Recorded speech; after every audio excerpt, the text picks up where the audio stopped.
memang beda.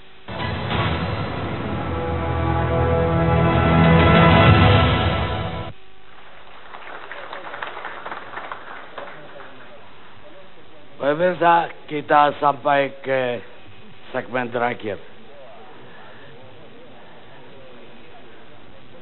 Satu-satunya cara untuk mempercayai orang adalah mempercayainya.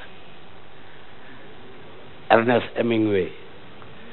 Sekarang Pak Abdullah cuma 1 menit Pak, karena 15 menit ada 3 narasumber lagi. Jam 11 kita tutup. Saya mau klarifikasi Pak Roni, karena Pak Roni sudah mau jadi Kapolda, jadi saya sarankan bicara sebagai Kapolda, tidak lagi sebagai humas yang merasa terbeban dengan soal PJ ini. Yaitu tidak betul bahwa ada kasus bodong di KPK. Tidak ada. Itu saya 8 tahun saya tahu betul. Ikut hadir gelar perkara, tidak ada kasus bodong. Sudah ada 2 alat bukti baru diserahkan. Dan kalau penyerahan ke Kejaksaan Agung itu karena teman-teman harus gelar perkara. Dan gelar perkara sudah selesai diserahkan. Dan tadi sudah diterima oleh Kejaksaan Agung dan sudah selesai. Terima kasih, Pak Romi. Itu cuma saya mau klarifikasi. Terima kasih, Pak Abdullah. Saya kira agak perlu ditanggapi, Pak. Sekarang saya ke Anta Yuda deh. Dari sisi politik, Anda melihat tadi udah dengar juga jawaban Pak Ruki kan? Temanya tadi kayak Pak Refli bilang KPK apa namanya? Ruki datang, Ruki ditantang. Tapi tadi kan Ruki diserang, KPK ditubir jurang, sama-sama rimanya. Tapi dalam tanda tanya, KPK ditubir jurang, tanda tanya. Lama-lama saya harus konsultasi judul sama Pak Refli sama Anta Yuda. Ya, pertama saya sepakat kita semua ya, secara institusi KPK, bedakan dengan orang per orang, kita bersepakat sebenarnya mendiskusikan tentang KPK. KPK ini lahir dari rahim reformasi, karena belum efektifnya kepolisian kejaksaan dalam memberantas korupsi di Indonesia, itu poin penting. Jadi muncul pertanyaan, apakah betul ada indikasi pelemahan terhadap KPK? Hal ini menurut saya tidak cukup hanya dijawab, tetapi kalau memang itu terjadi harus segera diselamatkan. Itu jawaban paling sederhana. Nah, saya ingin melihatnya dalam perspektif politik, tetapi dalam 4 faktor yang bisa melemahkan KPK dari 4 penjuru, tetapi sekaligus bisa memperkuat KPK. Jadi ibarat pedang bermata 2.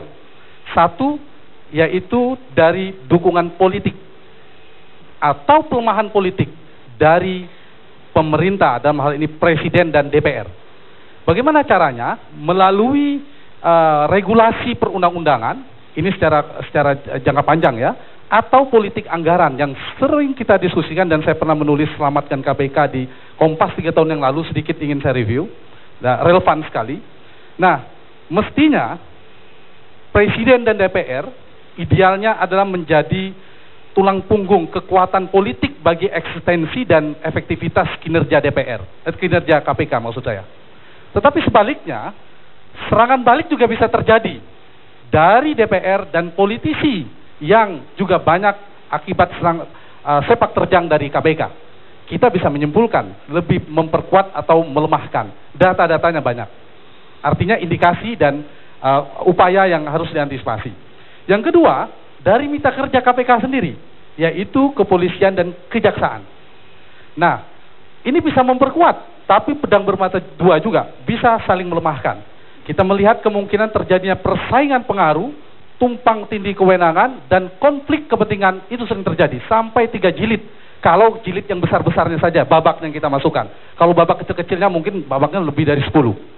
Itu kemungkinan bisa memperkuat, bisa memperlemah. Tinggal kita menyimpulkan dengan data-data yang banyak peristiwa selama KPK berdiri. Yang ketiga, jangan lupa bisa dari internal KPK sendiri, terutama dari komisioner KPK, termasuk PLT KPK, bisa terjadi memperkuat tetapi juga bisa memperlemah. Karena itu datangnya Pak Ruki bisa memperkuat tapi juga bisa memperlemah. Nah, karena itu menurut saya, untuk menjawab KPK ditubir jurang atau tidak, maka kita akan melihat juga nanti sepak terjang dari pimpinan KPK. Integritas, efektivitas kinerja, dan independensi pimpinan KPK itu juga bisa memperlemah. Jadi pelemahan itu bisa dari dalam, tapi juga bisa memperkuat. Yang ketiga, yang terakhir keempat adalah dukungan publik juga seperti pedang bermata dua. Dia bisa menjadi kekuatan bagi KPK karena mendapatkan dukungan yang cukup kuat, citra positifnya, tetapi juga bisa sebaliknya, dukungan ini bisa bermata dua karena KPK lengah dalam, KPK dalam konteks ini adalah pimpinan, dalam konteks untuk menegakkan hukum. Jadi dari empat hal ini, menurut saya kita akan memberi catatan penting. Mana-mana kelompok-kelompok, apakah presiden, jabatan-jabatan politik semua, DPR, kemudian mitra KPK, kepolisian dan kejaksaan, lalu publik sendiri dengan persepsi dan opini publik, dukungan publik, dan dari internal KPK sendiri. Lebih banyak menguatkan apa melemahkan. Nah, kalau kita melihat memang posisinya, ini menjadi momentum. Tadi sempat di soal perundang-undangan akan ada revisi undang-undang misalnya, termasuk nanti soal perpu yang dikeluarkan oleh presiden. Bisa juga menjadi pertanyaan, dalam rangka presiden sedang ingin memperkuat KPK atau jangan-jangan agenda untuk melemahkan KPK. Tapi kalau secara politik diskusi kita bisa jadi memang titik tengah, paling tidak mendinginkan, belum tentu menyelesaikan persoalan. Nah, berangkat dari semua itu menurut saya dari perspektif politik mungkin sebagai pemikiran sebagai warga negara dan kita semua satu, tulisan ini sudah lama saya tulis juga, harus menegaskan posisi politik KPK seperti apa dalam konstruksi kita. Perdebatan tentang lembaga ad hoc dan lembaga permanen antara Pak Aziz, Pak Ruhut dengan berbagai macam teman KPK itu tidak akan selesai, saya yakin akan berulang lagi. Karena itu harus ada landasan konstitusional yang kuat. Saya sempat berpikir, kenapa tidak KPK dulu di amandemen konstitusi yang dipimpin oleh Pak Amin Rais Ketua MPR tidak masukkan sekalian, nggak masukin saja sebagai lembaga yang permanen. Atau kalau sementara harus jelas sampai kapan kesementaraannya. Itu persoalan pertama, harus diselesaikan dalam jangka panjang. Yang kedua menurut saya, ini kan lembaga khusus, bertugas khusus. Lembaga ini harusnya hanya spesial khusus menjalankan fungsi penyidikan, penuntutan, tipikor hanya di KPK. Saya pikir Pak Abdul Hembawa juga pernah menyampaikan ini. Sepanjang ini tidak dibagi kaplingnya, kalau dari hulu kita melihat persoalannya, kita akan menemukan lagi jilid 4, jilid 5, jilid 6. Nah, karena itu Polri juga kita dukung perkuat untuk menyelesaikan yang lainnya. Yang ketiga, mekanisme perekrutan, saya singkat ingin saya katakan, ini harus diselesaikan. Kenapa? Sepanjang kalau tidak diselesaikan persoalan kompromi politik dan sebagainya, mulai dari pansel yang bisa menghadirkan orang-orang terbaik, itu harus dipikirkan semua. Mekanisme ini memastikan terpilihnya orang-orang yang paripurna, paling tidak meskipun tidak bersih seperti malaikat dalam istilah kita. Bagaimana presiden sebagai kepala negara, sering saya mengistilahkan, bedakan presiden, Bapak Presiden, kita datang ke bilik suara, memilih presiden sebagai kepala pemerintahan, tapi jangan lupa sekaligus sebagai kepala negara. Dan KPK dalam konteks ini independen, itu adalah peran presiden sebagai kepala negara sebenarnya. Berbeda ketika kepolisian, kejaksaan, dan sebagainya. Dan terakhir untuk jangka pendek, mungkin presiden dan tentunya menurut saya punya agenda publik, punya agenda terpenting yang menentukan arahnya seperti apa KPK ke depan. Dalam jangka pendek, apakah presiden, tadi butuh ketegasan seterusnya, bisa mengambil posisi yang lebih tegas dan jelas terhadap posisi ini. Kalau sejarah perpolitikan, sejarah hukum seterusnya, paling kita akan membandingkan kalau studi di kampus. Bagaimana cara Pak SBY menyelesaikan konflik ini sebelumnya, bagaimana Pak Jokowi, Presiden Jokowi menyelesaikan ini, dan saya pikir selain melakukan belusukan politik dan sebagainya, hal seperti ini menjadi tanggung jawab presiden sebagai kepala negara untuk menyelesaikan ini. Tanpa itu semua menurut saya, kita tidak berlebihan untuk mengatakan jika gagal KPK benar-benar terancam dan sedang berada di tubir jurang. Kalau itu yang terjadi, tidak ada pilihan sebenarnya. Harus kita selamatkan institusi garis bawahi KPK. Terima kasih. Baik, terima kasih. Sekarang Profesor Muzakir. Terima kasih Pak Karni. Yang pertama saya wajib untuk menjelaskan tadi karena diminta untuk penggunaan istilah kriminalisasi ini saya sudah pernyataan keberatan mengenai penggunaan istilah yang digunakan untuk memeriksa seseorang, kemudian memeriksa seseorang, melakukan penyidikan adalah kriminalisasi. Saya ingin menempatkan dulu pada posisi yang pas dalam istilah hukum pidana. Kriminalisasi ada istilah satunya lagi namanya dekriminalisasi. Jadi kriminalisasi itu adalah bagian daripada politik hukum pidana untuk menyatakan satu perbuatan itu dilarang dalam undang-undang. Yang semula dia adalah boleh. Ya. Dari boleh menjadi tidak boleh dalam undang-undang adalah kriminalisasi. Ketika ada satu undang-undang yang menyatakan dia adalah tidak boleh karena ada perkembangan dalam kehidupan masyarakat menjadi boleh, itu namanya dekriminalisasi. Jadi ini terminologi pengambilan kebijakan dalam politik hukum pidana. Oleh sebab itu, mungkin supaya tidak mengecohkan menjadi konotasi negatif kalau kita sering menggunakan istilah kriminalisasi terhadap orang-orang yang sedang diperiksa oleh lembaga penyidik. Gitu. Jadi ini menjadi kacau nanti di persoalannya disebabkan karena itu hanya ditujukan kepada orang-orang tertentu. Gitu. Kalau terhadap KPK namanya orang-orang yang aktif, aktivis pemberantasan korupsi atau ada di lembaga KPK namanya kriminalisasi, tapi kalau terhadap KPK pada yang lain itu bukan kriminalisasi. Tapi faktanya berdasarkan putusan ada mengandung unsur juga seperti itu berdasarkan putusan pra-peradilan ya. Saya kira harus kita luruskan itu, sebaiknya teman-teman pihak manapun tidak menggunakan istilah itu supaya kita pas. Kalau toh ada, itu yang disebut sebagai penyalahgunaan dalam proses penegakan hukum. Maka diuji melalui pra-peradilan ya. Jadi pra-peradilan telah menguji penggunaan wewenang dalam penegakan hukum. Terkait dengan perkembangan pra-peradilan, ini saya agak berbeda dengan teman-teman yang lain. Saya mencoba mencermati ada 3 perkembangan hukum di dalam interpretasi wewenang pra-peradilan. Yang pertama pada mulanya diinterpretasi secara sempit, khusus dalam kaitannya dengan upaya paksa itu hanya 2, yaitu melakukan penangkapan dan penahanan. Tapi dalam perkembangannya muncullah interpretasi yang meluas ya dari 2 kewenangan ini, yakni terhadap penyitaan, penggeledahan dan upaya paksa yang lain ya, misalnya penyadapan dan sebagainya. Jadi kalau misalnya saja pasal 77 itu saklek, maka semua putusan pengadilan yang berkenaan dengan interpretasi luas itu juga melawan hukum semua berarti. Menurut saya ini perkembangan yang bagus ya. Jadi semua penggunaan wewenang oleh aparat penyidik ini sudah ada lembaga pengujinya, yakni pra-peradilan, supaya menghindari istilah kriminalisasi dengan sekaligus ya potensi penyalahgunaan wewenang dalam penyidikan diujilah melalui lembaga pra-peradilan. Nah, putusan pra-peradilan yang terakhir melalui Pengadilan Jakarta Selatan, kalau analisis saya ini Pak Karni, itu adalah menyempurnakan interpretasi yang sebelumnya. Mengapa saya katakan interpretasi yang sebelumnya? Kalau sebelumnya itu adalah hanya penggunaan upaya paksa, nah sekarang itu adalah penetapan tersangka sebagai asal muasal dari upaya paksa itu sendiri. Nah ini menurut saya sekarang sudah sempurna dan itu cocok dengan RUU KUHP dan sekaligus perkembangan dari Undang-Undang Dasar 45. Yang berikutnya, efeknya apa? Saya ingin jelaskan. Efeknya kami coba mencermati dalam konteks ini, ada positif, ada negatif. Saya ingin katakan positif ketika kami diskusi dengan teman-teman kepolisian di daerah, ternyata mereka tidak menjadi masalah Pak itu putusan pra-peradilan. Karena apa? Kami profesional.